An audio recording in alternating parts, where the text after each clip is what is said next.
Volvimos, estamos como siempre aquí en Donatella, el restaurante de la terminal. Pasamos el aviso en la tanda, pero siempre subrayamos el hecho de que es un lugar confortable, cómodo, bien atendido, con todo lo que se necesita para pasarla bien y que da desayuno, almuerzo, merienda, cena, todo lo que vos quieras y todos los días de la semana es un lugar para disfrutar. Y nosotros estamos disfrutando de la charla aquí con Kika Cerda, secretaria general del gremio desde hace mucho tiempo. Ya vamos a llegar a ese punto. Pero ahora, bueno, me imagino, te recibiste, empezaste a primero buscar dónde meter un par de horas, porque tampoco es fácil entrar en el ámbito laboral. ¿Y en qué momento de ese transcurrir aparece el gremio en tu vida? Yo volví para 25 en el 2011. Sí, 2010-2011, vuelvo para 25, empecé tal cual a buscar algunas horas, caí justo en un momento en el que se jubila Moira, entonces como que eso me dio la posibilidad de encontrar rápidamente horas y organizar incluso tiempos que los tengo hasta ahora todavía. Pero bueno, el gremio en ese momento fue el espacio que yo encontré para empezar a estar en otros lugares, con otra participación, con otro tipo de actividades, y empecé creo que en el 2012 a ir, a estar presente, a acercarme a las asambleas, y bueno, y en el 2015, si no mal recuerdo, 2014, no me acuerdo bien el año, me invitaron a formar parte de la conducción. Y cuando me invitaron a formar parte, bueno, sí, no tenía problema, había un grupo que asistía ahí regularmente a la seccional, que estaba en la calle Anguila en ese momento, y empezamos a armar la lista ahí, y no había quien encabezara, o yo no, y bueno, encabecé yo. Y antes que te invitaran, ¿no tenías esa cosita así, uy, cómo me gustaría participar ahí, o lo mirabas de afuera como una cosa más? No, yo creo que uno está presente en esos momentos y acompaña. Si hace falta estar en un lugar específico, se acompaña. Al menos esa es mi mirada, mi perspectiva. Estar dispuesta a que los compañeros definan si es necesario o no es necesario que uno esté ahí, y desde ese mismo lugar construimos la lista a las elecciones siguientes y en estas que se realizarán el mes que viene. ¿Cómo veías el gremio desde el momento que te invitaron a participar? ¿Cómo lo veías? ¿Con una actitud crítica? ¿Lo veías, no, está todo bien? ¿Qué mirada tenías de entonces y qué mirada tenés hoy? Con una mirada crítica en el sentido de un espacio que me parecía que necesitaba activar presencia de la seccional a nivel provincial. O sea, veía como que estaba muy separado, muy alejado la gestión desde la gestión o la conducción o la seccional, desarmada en ese sentido con respecto a la política gremial a nivel provincial, como que había un distanciamiento, un alejamiento. Eso era como lo primero que veíamos, y con la conducción, con las compañeras que estábamos en ese momento, nos tomamos el compromiso de asistir a cada reunión, a cada plenario, a cada congreso que tuviéramos, y eso fue lo que hicimos durante los primeros 4 años, dejar a la seccional del 25 presente en todos los espacios que se nos requerían, para informar, para debatir, para dejar postura. Nos costó muchos kilómetros, viajes, pero pudimos sostener eso, construir un vínculo con el gremio a nivel provincial para dejar marcada la presencia e ir como limitando de alguna manera las distancias geográficas, que eso era lo que nos parecía que había en ese momento. Bueno, eso creo que lo logramos. Y la participación de la gente, digamos, el docente se afilia normalmente. ¿Cómo fue tu experiencia primero y qué es lo que pasa hoy? ¿Vos te recibiste, te afiliaste apenas empezaste a trabajar? ¿Eso se viene dando en la mayoría de los docentes o no? Yo sí, apenas empecé a trabajar, lo primero que hice fue afiliarme, porque bueno, por una historia de militancia previa en organizaciones sociales o en el centro de estudiantes, considero que la organización, ser parte colectiva es el camino. Solo individualmente no se salva a nadie, y para salvarnos colectivamente necesitamos espacios donde dar las discusiones y los debates. Y en el ámbito de la docencia claramente es el sindicato. Entonces, personalmente, una de las primeras acciones fue afiliarme. Y en general, cuando los docentes recién se reciben, o las docentes cuando recién se reciben y empiezan a trabajar también, tenemos un alto grado de afiliación de compañeros y compañeras. Sí, por suerte eso sucede. Mencionaste el centro de estudiantes. ¿Tuviste algún cargo en el centro o participabas simplemente militando? En el centro de estudiantes fui secretaria de Derechos Humanos. Formaba parte de una agrupación que se llamaba CUMPA, que era una organización, una construcción colectiva, independiente. Fui consejera directiva suplente también. Y bueno, en esos años después participé en otras organizaciones. Se conformó un movimiento de apoyo a la lucha por la tierra y trabajábamos con compañeros estudiantes a través de un proyecto de extensión universitaria con los puesteros que estaban en ese momento con el riesgo de desalojos, de despojos de las tierras acá en el oeste. Entonces, bueno, esos fueron como los dos espacios más importantes en los que estuve militando antes de venirme para acá. Con el gremio, ¿cuál fue el momento más duro en el que te costó mucho digerirlo, si es que hubiera existido ese momento, o realmente la lucha fue siempre más o menos esa, la pulseada constante con el poder político? ¿Cómo fue? No, hay momentos que son muy difíciles, momentos personales muy difíciles. Yo creo que la situación con el GIN fue uno de los momentos de mayor tensión, de mayor conflictividad y que más nos ha costado. Esas situaciones, las situaciones con la infraestructura de las escuelas, es uno de los momentos más conflictivos, porque además, a pesar de la presencia y de la demanda constante, no se resuelve tan rápido como uno quisiera y tan rápido como nuestros compañeros y compañeras necesitan que sean resueltos.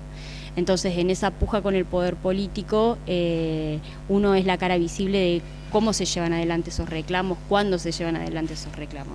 Y después hemos tenido también momentos muy positivos, pero que bueno, en la balanza por ahí pesan más los negativos.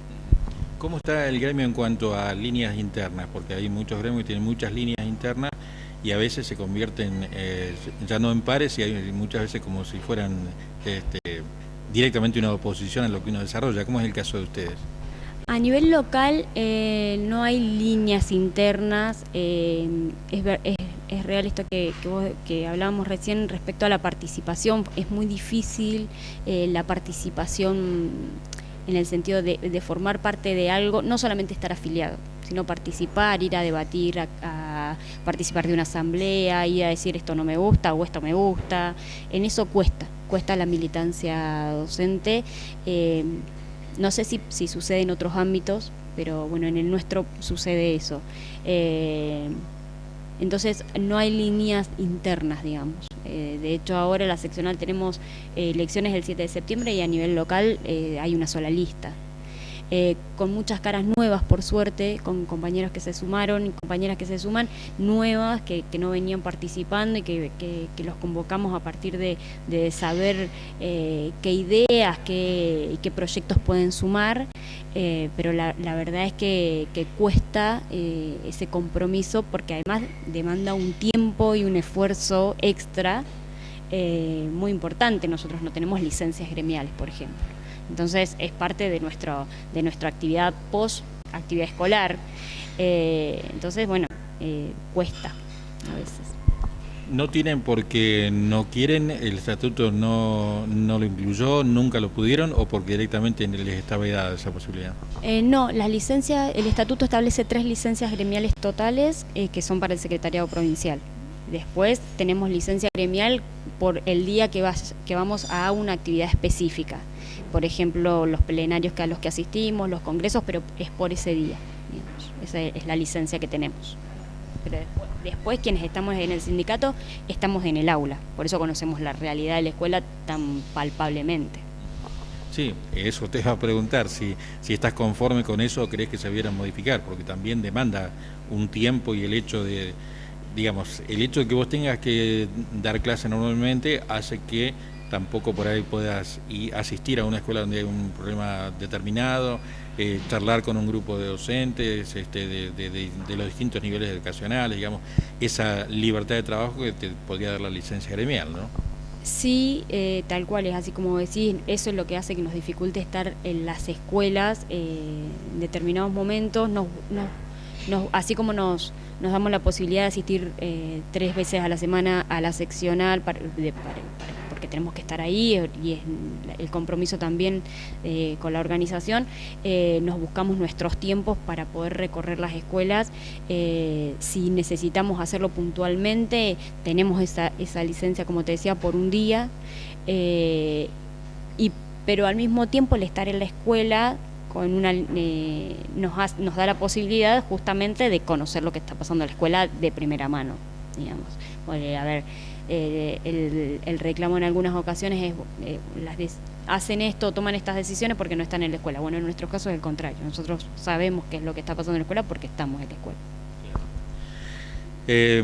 Dentro de la actividad gremial, específicamente en los gremios docentes, se da el hecho de que los temas a abordar no sean solamente salariales, ¿no? Ni de indumentaria como pasa en otro gremio o de condiciones de trabajo, sino que tiene que ver también con el compromiso que ustedes tienen como docentes, ¿no? De decir, no, nosotros queremos una docencia de excelencia. Creo que eso se da en los distintos gremios de las distintas provincias, en los gremios nacionales también.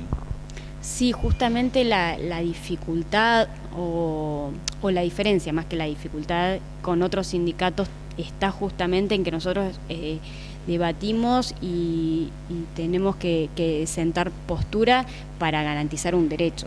Nosotros somos trabajadores y trabajadoras de la educación que tenemos ni más ni menos que la tarea de garantizar un derecho. La discusión o la puja política, digamos, está en cómo y en qué condiciones garantizamos ese derecho. Creo que la docencia de excelencia tiene que ver con, por ejemplo, con tener la posibilidad de formarnos permanentemente, porque claramente la escuela que nosotros tenemos hoy no es la misma escuela que teníamos no hace 10 años, hace 2 previo pandemia. Entonces, tener la posibilidad de formarnos en este nuevo contexto es un derecho que nosotros tenemos para poder garantizar en mejores condiciones el derecho a la educación de niños, niñas y adolescentes. Y, por ejemplo, eso es un acuerdo paritario que está establecido y ese es un logro del sindicato, que nosotros tengamos la posibilidad de formarnos de manera gratuita y en servicio, ¿sí? Entonces, hay cuestiones que tienen que ver no solamente con esto salarial, sino con las condiciones de infraestructura, con las condiciones de qué se enseña y cómo se enseña, que las tenemos que discutir. En una oportunidad, en el 2020, antes de la pandemia, yo tuve la oportunidad de hacer una entrevista en vivo con el ministro de Educación de la Nación, y una de las cosas que abordamos en ese momento fue el hecho de que el Estado debiera destinar determinados recursos extras para la educación, porque siempre caemos en el mismo pozo de que no todos los chicos tienen las mismas oportunidades a lo largo y con las distintas realidades que tiene este país, ¿no? Esa me parece que ha sido la materia pendiente, no solo a nivel nacional, sino a nivel de todas las provincias, que si bien hay un recurso, hay un presupuesto para educación, no siempre digamos, tan pormenorizado como para que todos los chicos tengan todas las oportunidades que debieran tener, ¿no? Justamente por eso la ley de financiamiento educativo es central. La ley de financiamiento educativo que promueve la CETERA, que teníamos una que implicaba el 6% del PBI destinado a educación, tenía un vencimiento y había que avanzar sobre un aumento de ese porcentaje. El 6% no alcanzaba y la ley, lo que se promueve ahora es el 10% para que vaya a educación, justamente para que independientemente del gobierno la educación pública esté garantizada. Bueno, en esas tratativas andamos. Claro, porque a veces cuando uno mira los spots de publicidad de cualquier gobierno, de cualquier provincia e incluso de las nacionales, parece que fuera el paraíso, ¿no? Porque te venden spot publicitario de destinamos tanto recurso a esto, tanto a esto, pero después cuando entras a hilar finito, te encontrás, yo insisto con esto de las oportunidades, porque un niño de hijo de una pareja que no tiene trabajo, seguramente que va mal comido, que tiene dificultades para vestirse y eso hace que se sienta discriminado, digamos. En esa cuestión social es donde en el hilar finito no están las oportunidades, porque las escuelas están abiertas, los docentes están pagos más, menos, pero están, pero ese hilar finito para que todos los chicos tengan las mismas oportunidades no llegó nunca en realidad, ¿no? No llegó nunca, pero además que es necesario una articulación, y esto ya va más allá del ámbito educativo, es necesaria una articulación, un trabajo en red comunitario, provincial, local, para que se pueda garantizar las oportunidades para todos esos chicos y esas chicas. A ver, la escuela hace en un determinado contexto, la escuela siempre está, independientemente del gobierno, la escuela siempre es la que está ahí al pie, lo estuvimos en el 2020, en pleno contexto de pandemia, nos reorganizamos y reestructuramos de una manera creo que nunca vista, armamos un sistema educativo nuevo en un plazo de un mes y estábamos todos trabajando mejor o peor en un determinado contexto de virtualidad, donde había que garantizarle el derecho a la educación a todos y a todas, en un contexto que justamente no había conectividad, por ejemplo. Entonces la escuela tuvo que rearmarse para, bueno, donde no hay conectividad, donde no hay computadora o donde hay una familia que tiene un celular para 4 pibes que están en la escuela, cómo la escuela se reorganiza y reorienta para garantizar la educación. Entonces, en ese sentido creo que es sumamente necesaria la inversión en educación. Que sigue estando en deuda, porque a pesar que se mejoró, igual no está, digamos, no está esa tecnología que hoy es imprescindible al alcance de todos, ¿no? Exactamente, se retomó además el programa Conectar Igualdad, se retomó ahora hace un año y no alcanza a llegar todavía a todas las escuelas, a todos los cursos, pero bueno, es un avance que se haya retomado. Bien, vamos avanzando y ya nos vamos metiendo ahí en el terreno caliente de la realidad, que es la que siempre nos golpea, que es la que nos hace dar vueltas en círculo, digo yo, porque cuando uno mira la historia argentina, yo recuerdo una frase que me recitaban mis viejos, que decía: al Sogaray hay que pasar el invierno. Parece que hubiera sido ayer en cuanto a la realidad económica, de que los que menos tienen la siguen pasando más o menos iguales, a veces un poquito menos peor, pero nunca muy mejor. Vamos a hacer una pausa, venimos enseguida. Joy, joy, I've got joy down in my soul, because there's something about the Spirit of Jesus that gives me such joy, joy, joy, joy. Donatella, Restó and Bistró. Un lugar de encuentros. Donatella. Abierto por la mañana de 9 a 14. Almuerzo con los mejores sándwiches, pizzas, comidas veganas y sin TAC. Merienda. Abrimos a las 18 horas. También cena. De lunes a jueves abierto de 20 a 23:30 horas. Viernes, sábados y domingos de 20 a 0:30 horas. Donatella. Restó and Bistró. En la terminal de 25 de mayo.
¿Te enteraste? Con Agencia 94 de Kiosco Castex podés ganarte 3 días para 6 personas en las cabañas del complejo Lolén, a orillas del lago Lácar, en San Martín de los Andes. Participan los que jueguen boletas de quiniela de 300 pesos o más. Ya hubo 5 finalistas en julio.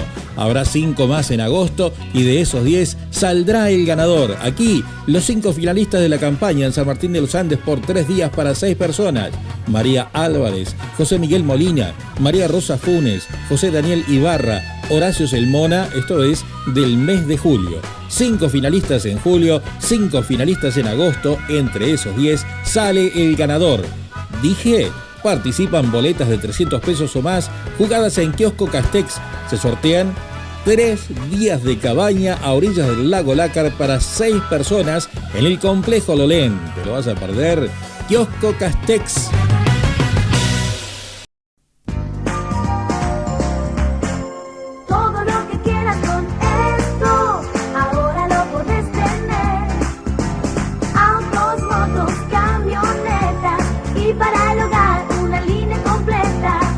ESCO, una mínima cuota mensual para poder tener lo que siempre soñaste. ESCO es querer tener. ESCO, Sociedad Anónima de Capitalización y Ahorro.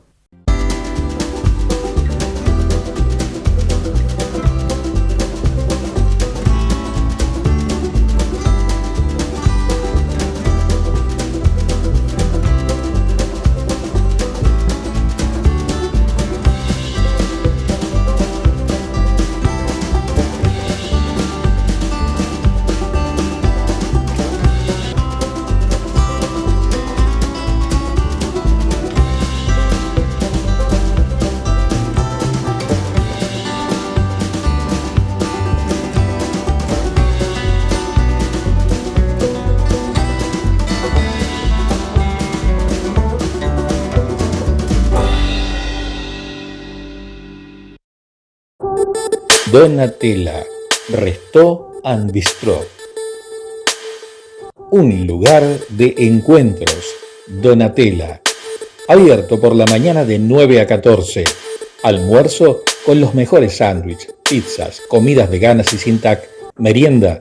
Abrimos a las 18 horas. También cena. De lunes a jueves abierto de 20 a 23:30 horas.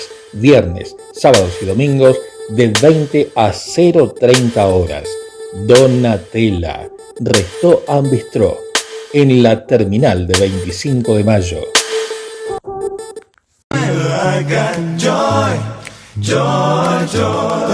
I've got joy down in my soul, because there's something about the Spirit of Jesus that gives me such joy, joy, joy, joy.